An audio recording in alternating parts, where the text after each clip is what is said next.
Halo, Assalamualaikum warahmatullahi wabarakatuh. Kembali lagi dengan saya Deddy Supriyadi. Nah, baik kawan-kawan dan para sahabat semua, di video kali ini kita akan membahas terkait dengan PPS ya. Kenapa kita bahas PPS? Karena memang sekarang tahapan dari seleksi PPK hanya tinggal menunggu hasil ya. Hasil dari seleksi wawancara.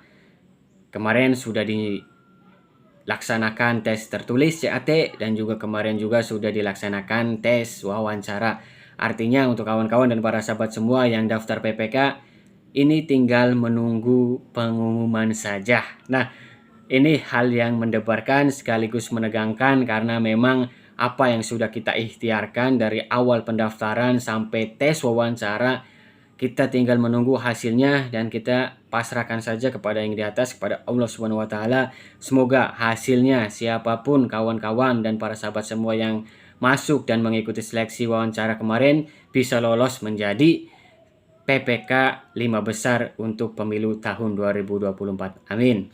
Nah, baik, kita bahas di sini adalah video terkait dengan PPS. Tapi sebelum ke pembahasannya seperti biasa untuk kawan-kawan dan para sahabat semua yang belum subscribe, silakan subscribe channel saya ini dan jangan lupa untuk nyalakan loncengnya. Terima kasih untuk yang sudah subscribe dan nyalakan loncengnya. Dan kita bahas PPS. PPS sudah saya bahas sedikit ya di video sebelumnya, yaitu panitia pemungutan suara, yang mana panitia ini adalah panitia pemilu yang ada di desa atau tingkatan lain ataupun sebutan lain, kelurahan ya.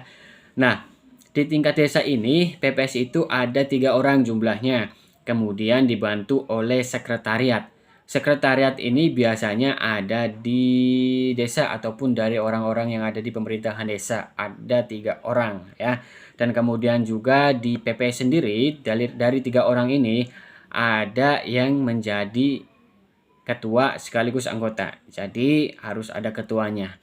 Nah, ketuanya ini dipilih dari PPS sendiri. Ketiga orang PPS itu memilih siapa ketuanya ya. Siapa ketua dari PPS tersebut. Artinya tidak ada campur tangan dari yang lain karena yang memilih ketua PPS adalah dari anggota PPS tersebut. Nah, kemudian tentu tugas dan wewenang dan tanggung jawab PPS itu sudah ada.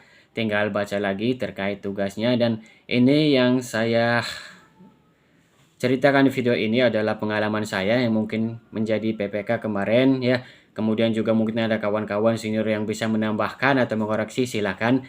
Sepengalaman saya terkait dengan PPS ini, yaitu tugasnya adalah di wilayah desa untuk menyelenggarakan seluruh tahapan penyelenggaraan pemilu yang sudah ditetapkan oleh KPU ya, KPU provinsi, KPU kabupaten kota yang ada di tingkatan desa. Artinya panitia ini adalah panitia yang bertugas di tingkatan desa atau kelurahan.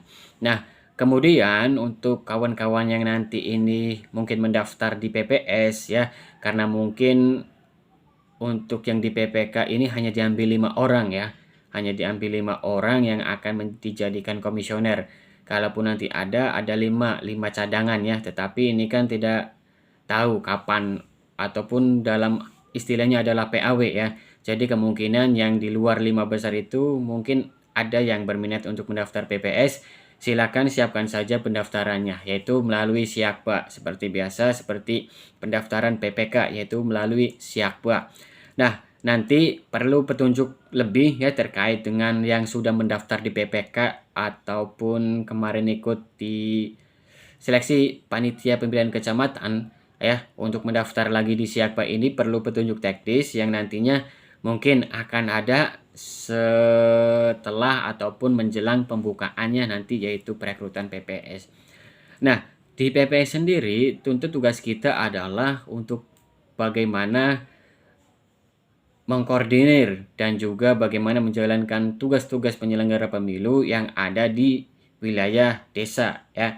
Sehingga bagaimana untuk kawan-kawan di PPS ini harus bisa berkoordinasi dengan pemerintah desa atau pemerintah kelurahan, karena nanti akan bekerja sama dengan sekretariat, yang 3 sekretariat itu adalah dari pihak desa ya ataupun dari ASN yang ada di desa itu, sehingga tugas-tugas dari penyelenggaraan dan juga tugas-tugas teknis itu kita dengan pemerintah desa bisa berjalan dengan baik, artinya tidak ada miskomunikasi, kemudian penyelenggaranya pun lancar, baik tingkat desa, baik fasilitas yang diberikan oleh desa, dan juga terkait dengan kelancaran untuk pemilu tahun 2024 nanti. Nah, untuk kawan-kawan juga yang perlu diketahui terkait mungkin nanti berkecimpung di dunia PPS ini. Nah, di dunia PPS ini adalah nanti kita di hari H tentunya kita harus berkeliling ya, memutar di wilayah kita untuk berkunjung ke TPS-TPS dan juga memastikan penyelenggaraan itu benar-benar sesuai ya ataupun benar-benar lancar ya.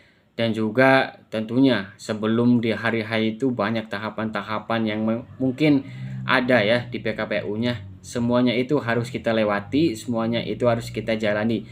Karena sebetulnya menjadi PPS ini walaupun mungkin pekerjaannya itu bisa untuk sampingan ataupun part-time ataupun mungkin tidak sepenuh waktu ya, karena memang tidak harus setiap hari bekerja, tidak setiap hari harus ngantor, dan yang harus dipahami adalah walaupun memang mungkin kelihatannya fleksibel, tetapi dalam kegiatan kepemiluan, maka ketika memang tanggal segitu harus selesai tugasnya, maka harus selesai.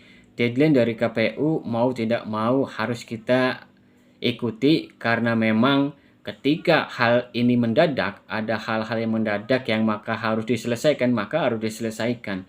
Artinya kita harus siap kalau memang kita sudah masuk dalam dunia penyelenggara pemilu, walaupun mungkin kelihatannya fleksibel, tapi yang namanya di penyelenggara pemilu waktu itu harus ya, harus ketika memang harus selesai tugas ini tanggal sekian detik sekian harus selesai. Dan juga kalaupun ada hal-hal yang mendadak harus segera dilakukan. Oleh karena itu siapkan waktunya yang baik-baik dan juga siapkan juga mental, kondisi dan juga psikis kita sebagai penyelenggara pemilu. Dan tentu hal ini adalah hal yang saya alami ya di pilkada kemarin terkait dengan teknik ataupun maksud saya adalah terkait dengan tugas, wewenang dan kewajiban. Itu kawan-kawan bisa baca sendiri di dalam PKPU-nya. Tetapi dalam kenyataan bahwa memang kita harus dituntut ya, dituntut selain bisa terkait dengan wawasan kepemiluan, kita dituntut waktunya untuk bisa optimal dan maksimal untuk menjalankan tiap tahapan, jadwal dan program yang sudah ada di KPU. Artinya kita wajib mengikuti dan tunduk dalam aturan dan menjalankan segala tahapan penyelenggaraan pemilu yang sudah ada. Apalagi penyelenggaraan pemilu sekarang yaitu berbarengan nanti di 2024 dengan pilkada. Jadi itu saja untuk video saya kali ini. Mungkin ada yang butuh dikoreksi, silakan koreksi. Ada yang ditambahkan boleh, para senior, para sahabat, para kawan-kawan untuk menambahkan. Kita belajar bersama di sini, dan untuk yang pemula juga kita bisa belajar bareng di sini terkait dengan channel kepemiluan dan juga tentunya wawasan-wawasan terkait dengan dunia pemilu.